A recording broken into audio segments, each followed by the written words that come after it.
Brooklyn Independent Television. Joining me in this segment is a gentleman I've known for the last maybe 2 or 3 years, Eric Hicks of Game Over. And Game Over, the game is not over until it's done, right, Eric? That's right. And Game Over is an apparel company, trophies, just about jackets, everything.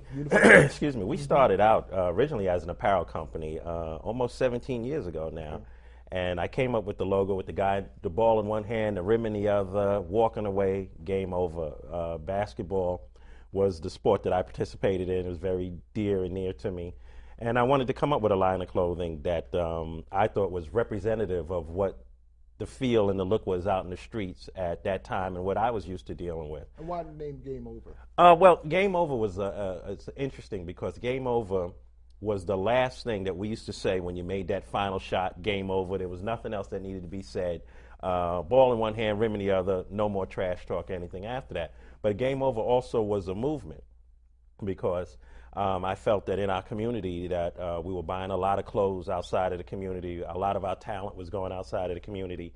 And there was a lot of exploitation of us as a community.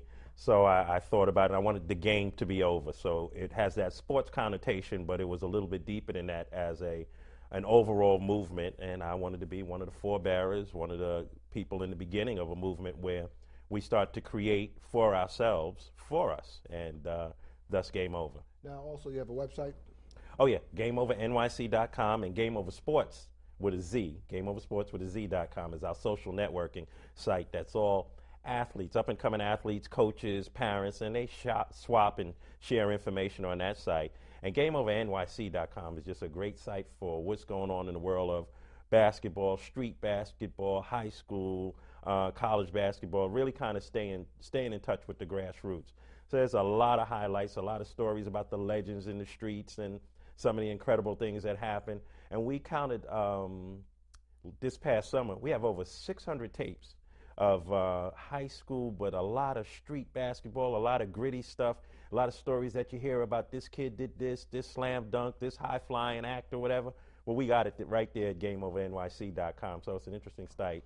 So anybody who's interested in street basketball and that flavor needs to check that out. Also football, too, right? Now, you just started a football arm with especially with high school football here in New York City at the PSAL level. Absolutely.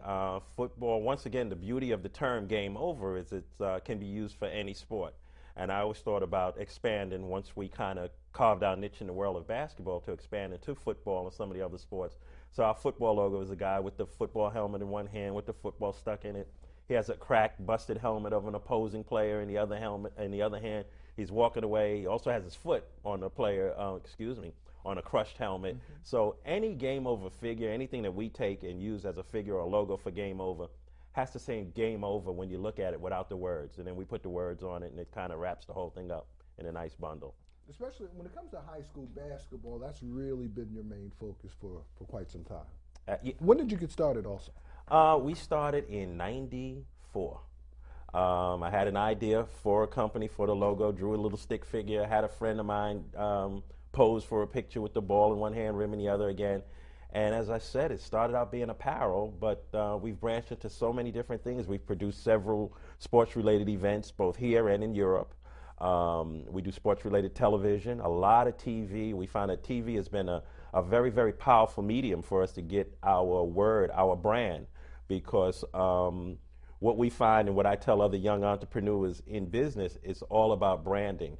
And once you realize that you are a marketing company in the business of marketing your brand, that is your number one client is your brand, things will start to take off and start to happen. We're never going to reinvent shorts. We're not going to reinvent T-shirts. We did reinvent trophies, so we will take credit for that. But it's all about branding and getting your brand out there. Now, you've been as far as involved in high school basketball for quite some time. Mm-hmm. Tell us about your involvement in high school basketball. Well, high school basketball, first of all, I went to Truman High School and got cut.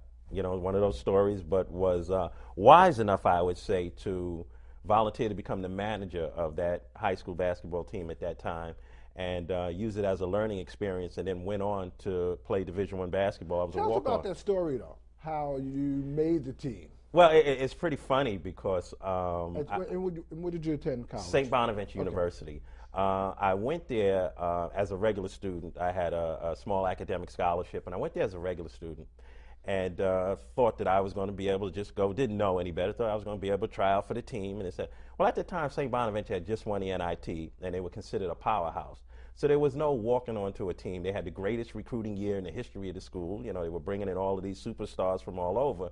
So that dream got kind of shattered. But I was friends with all of the basketball players, and I wound up having to play JV basketball. But what I used to do was I used to sneak into the arena where the team had practice every day and hide. We had an arena that sat about 8,000 students, and I used to hide up at the very top. And I would say I watched 80 to 90% of the practices. One day a player got hurt, and I was one of the good players on the JV, and the coach asked me to come in. I go in, and the next thing you know, I'm on the court, and I'm shooting the passing lanes and stealing the ball, and I'm running the offense, and everybody's wondering, how'd you know about this? How did I know the offense? Well, for every day, I snuck up into that arena, and I looked down on that court, and I watched. Only 2 players on the team knew at the time. They used to send me signals and stuff, and we used to wave to each other. The coach now, to this day, says he always knew I was up there, but I know that he didn't know I was up there. All right, you know, this game is not over yet. We'll be back with more with Eric Hicks right after this. Joining me in the studio is Eric Hicks of Game Over. This week we also are discussing high school basketball and also the Game Over trophy, which you see also has my name on it. We can zoom in real close. My first trophy since, I think, 79, right? Anyway, tell us about the trophy, and also over the period of years, who has also earned the most valuable MVP game player? The trophy is very interesting because out of everything that we've done, I really think the trophy is what I'm most proud of. First of all, every trophy that I ever had earned as a player, and most of the people that I know, had the same little skinny guy on the top of it with the wavy hair and the little short shorts and the whole thing. And to me, more of a Jordan type look. Yeah, I mean, it didn't look like, and it didn't represent anybody that out there that I was playing with or that I saw playing. Okay. So I decided we're going to give the guy the baggy shorts, the ball head, the whole thing, the look, the feel. He's going to be diesel, cut up, the whole thing, walking away with the ball in one hand, rim in the other, game over. Thus the birth of the Game Over trophy. And I know also that the first trophy I ever earned, I still have to this day. And most people, when they earn trophies, they keep them. So I wanted to be able to give a representation of my company that we would put in the homes of kids and in the hands of kids, but more importantly in the hearts of kids, that would last forever. Thus the birth of the Game Over trophy. We have shipped probably close to 10 to 15,000 of them, not just all over the country, but all over the world. So this is not just a New York deal. Not just a New York deal. This is a global deal. There are guys running around in Spain with Game Over trophies, and all over the United States with Game Over trophies. The beauty of the trophy we created is it is shippable, so we can export our brand, our logo, which started out as a branding tool, a branding idea, has turned into a full-blown business. And we're going to be revealing at the NBA All-Star Weekend the brand new version of the Game Over trophy, which there's going to be a big party and a big ceremony, and I get to pull up the curtain or whatever, and it's going to be the newest version of the Game Over trophy, the Game Over basketball trophy. We also do football, and we're branching into other sports. So are you going to also branch in maybe to the NFL at all? We'd like to. It's so funny, just this morning for the Ravens, what's his name? Ray Lewis. Linebacker. Did this video, and at the end of his video, his music video, he goes, Game Over. And now I'm getting all these emails and suggesting that I send him a trophy and this, that, and the other. So we're going to be doing some NFL things. I've done some NFL player camps where they've used the trophy and they've used the Game Over football logo on apparel and things like that. So that was real cool. It's interesting to be able to spread a term like this and a business like this out into the other areas of sports for us. The future of Game Over. Well, you know, we're going to continue to do the high school basketball thing right here in New York City and across the country. But what we do with high school basketball, along with nycbasketball.com, we do the Game of the Week. And the Game of the Week features most valuable player after every game. The most valuable player gets a Game Over trophy. And what's significant about that is that the trophy has a tradition now. I mean, you name them, and they have gotten Game Over trophies. Anybody who's from New York City that was one of the top players, there's a good chance.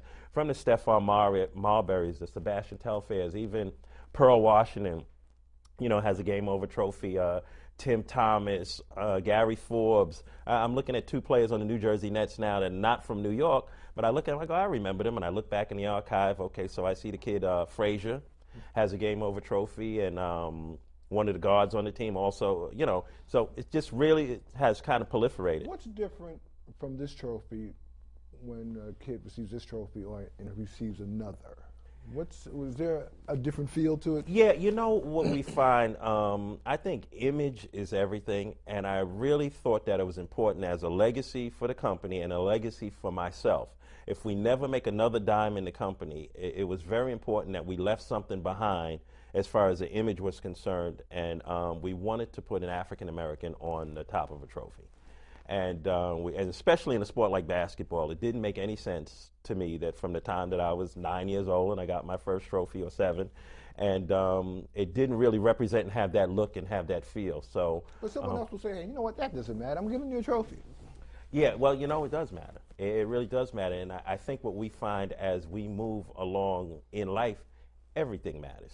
You know, the little things that we think don't matter. I mean, when I was coming up as a young adult, there weren't a lot of black policemen. There weren't a lot of black doctors. I had one black teacher in my entire educational career. And we think that those, well, you're learning. Or so what, a policeman's a policeman. Well, even a fireman is a fireman. No, it means something to that kid. You know, you never know what it's going to be that touches somebody. I think that the importance of an African American being in the business that I'm in, where that everything that we do is on the court.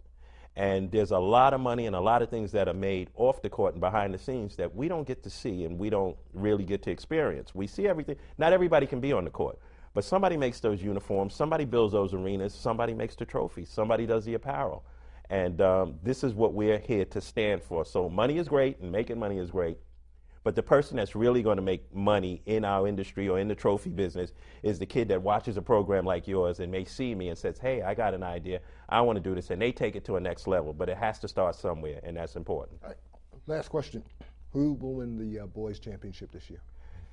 I'm a little bit partial to Boys and Girls High School. Now, Lincoln's tough, but I love Elma Anderson and Ruth Lovelace over there, and Elma went to St. Bonaventure University, so it's my man over there. All right. Thanks a lot, Eric Hicks. The game is over. Thank you. All right. That's it. Cool. Follow us on Twitter at BK Independent TV.